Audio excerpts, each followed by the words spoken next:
Have you ever made a choice, agreed to a favor, or just stayed in a situation, only to look back later and think, wait a minute, was that actually my decision? Welcome to This Explainer. Today, we're diving deep into the shadows of human behavior to unmask something that's, well, profoundly unsettling, but also absolutely fascinating. We're talking about dark psychology. So, it's a pretty terrifying question to ask yourself. Are you being controlled without even knowing it? We usually think of manipulation as this loud, aggressive, super obvious thing, like some movie villain barking orders at people, right? But the source material we're digging into today reveals a much darker truth. The most dangerous manipulation? It isn't loud at all. It's a silent, totally invisible process happening right under our noses. It doesn't even look like control. Actually, at first it often looks exactly like what you've always wanted. To really understand how this works, we're going to expose the exact step-by-step life cycle manipulators use. First, the illusion of trust. 2, distorting your reality. 3, the emotional trap. 4, eroding your identity. And finally, 5, recognizing the playbook. Let's jump right into phase 1, the illusion of trust. Okay, so before a master manipulator can really get a grip on you, they have to build up this false sense of security. And it almost always kicks off with something called love bombing. Now, this isn't just someone being extra nice to you. No, this is a calculated flood of your nervous system. By totally overwhelming you with affection, compliments, and just super intense attention, the manipulator literally floods your brain with dopamine. It speeds right past all your healthy boundaries, creating this really rapid, intoxicating dependency. You feel chosen, you feel special, you feel safe. But here's the catch. Healthy relationships, they build trust slowly. Love bombing is specifically designed to blind you to red flags by keeping you emotionally drunk.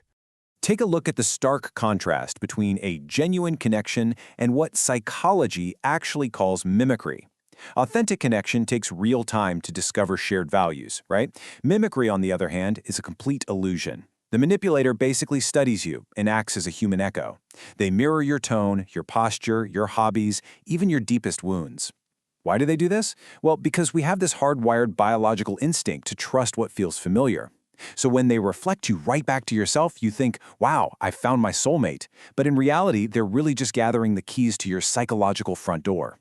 And the thing is, they don't just give, they know exactly how to take too. Which brings us to this wildly counterintuitive tactic known as the Ben Franklin effect. Think about it for a second. Why does doing a favor for someone actually make you like them more? It's wild, but when a manipulator asks you for a tiny favor, like, say, borrowing a book or asking for your advice, your brain has to justify putting in that effort. It literally subconsciously rewrites your feelings, telling you, well, I must really like this person, otherwise I wouldn't be going out of my way to help them. So they quietly plant these little hooks, entangling your emotions into a completely false sense of loyalty before you even realize what's going on.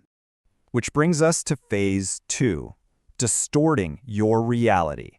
So once that trap of trust is firmly set, they start to destabilize your sense of truth. I mean, have you ever heard someone say this? I never said that. You must have misunderstood. That right there is gaslighting by omission. The manipulator doesn't necessarily tell a blatant lie. Instead, they just leave out key details, or they play dumb. And because they're simply withholding the truth, they leave absolutely no fingerprints. You're the one left trying to explain what wasn't said, endlessly replaying conversations in your head, and honestly questioning your own sanity. The silence itself becomes a weapon that just chips away at your reality.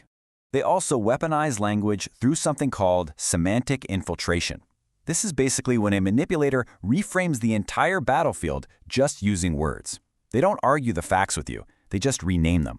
So for example, they might call their emotional abuse tough love, or they might label your completely healthy boundaries as selfishness. And here's the kicker. If they constantly refer to their controlling behavior as just having high standards, and you eventually accept that label, you've lost. You start seeing the world through their lens, completely doubting your own perfectly reasonable hesitations. This whole process brilliantly illustrates a tactic known as controlled confusion. First up, the manipulator creates intentional chaos, mixed signals, constantly changing the rules on you.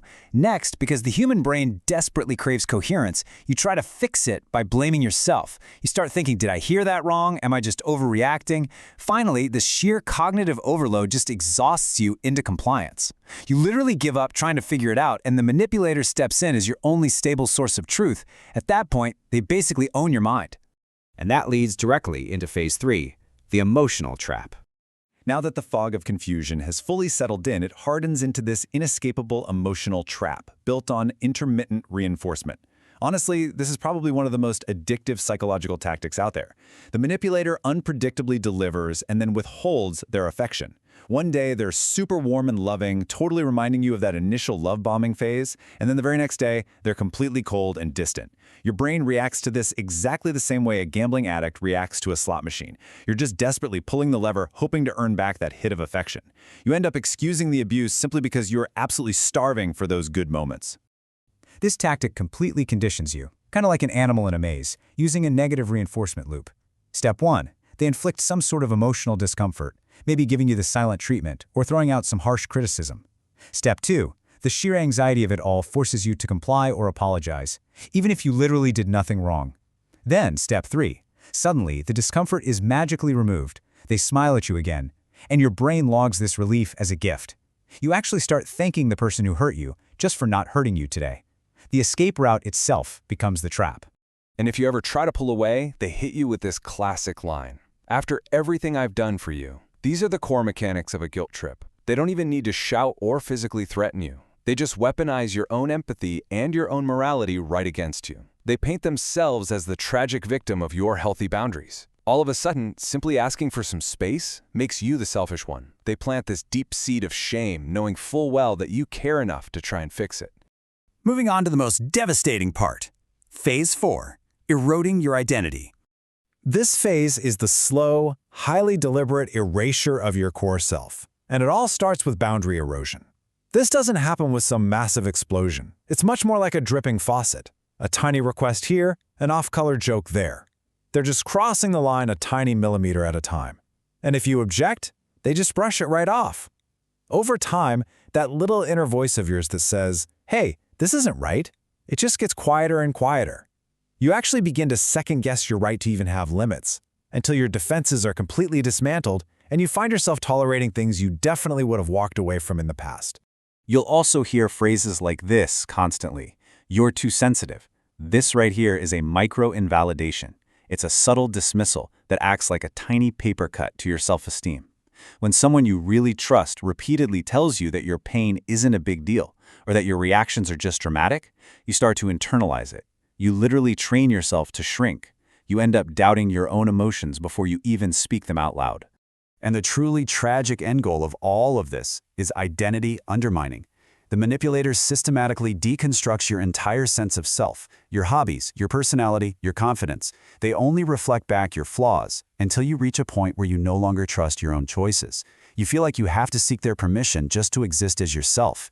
You don't just lose your confidence, you literally lose you. Finally, we reach Phase 5, recognizing the playbook. This is exactly where we take the power back, because a manipulator's absolute greatest weapon is their invisibility, right? So recognizing their tactics strips them of that power entirely. Pay close attention to the emotional toll. Are you constantly walking on eggshells? Have you lost your sense of autonomy? Are you always confused, maybe hypervigilant to someone else's moods, or feeling like your true self is being erased? These are real, visceral, bodily symptoms. If you feel these in any relationship, whether it's romantic, familial, or professional, listen to me, you are not going crazy. You might just be caught up in a manipulator's loop.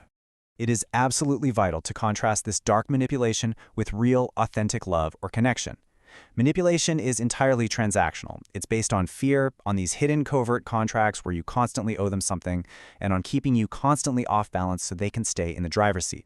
Authentic connection, though, that is rooted in mutual respect, consistency, and absolute clarity.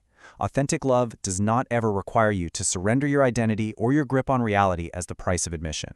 And that leaves us with one final crucial thought for you to carry forward today.